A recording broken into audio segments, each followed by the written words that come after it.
Igihugu cyacu cyiza. Iyo mvuze igihugu cyacu cyiza mba mvuze u Rwanda.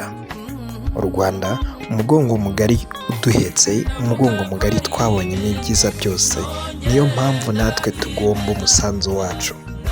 Uwo musanzu nta wundi.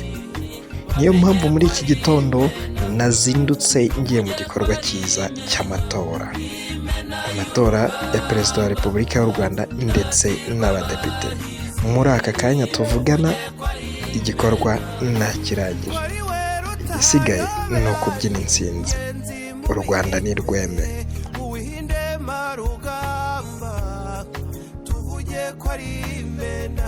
Iyo mbanza mu myambire ntahuga dacyuye inganji nkunda ko ari umukwiye.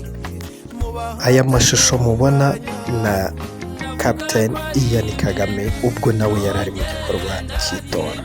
Hirya no hino mu Rwagasabo amatora ari kugenda neza.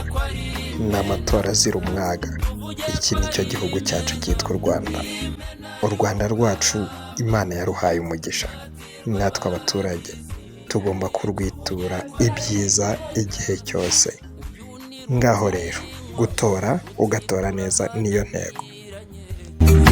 Rutikanga igikomye ntajya atinya itabaro, n'abajije abanga kurutwa bati ntintavogerwa.